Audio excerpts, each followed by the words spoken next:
Geng, dah dapat order production 2026. Abang Brother dengan Acik daripada Singapore. Okey, apa dia production 2026 ni? Nampak?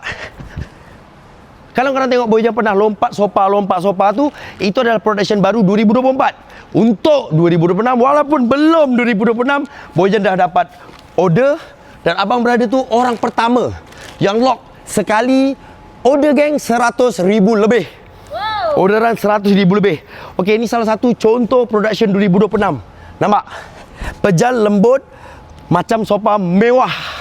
So ini adalah gudang Boyjan dan contoh-contoh production 2026. Macam biasa, geng, benda belum launching, benda belum promote ataupun dijual lagi, Boyjan akan masukkan 3-4 bulan awal sebelum proses launching. So yang cari sofa ke barang rumah lah, lagi nak yang design baru ataupun production baru, ini masanya.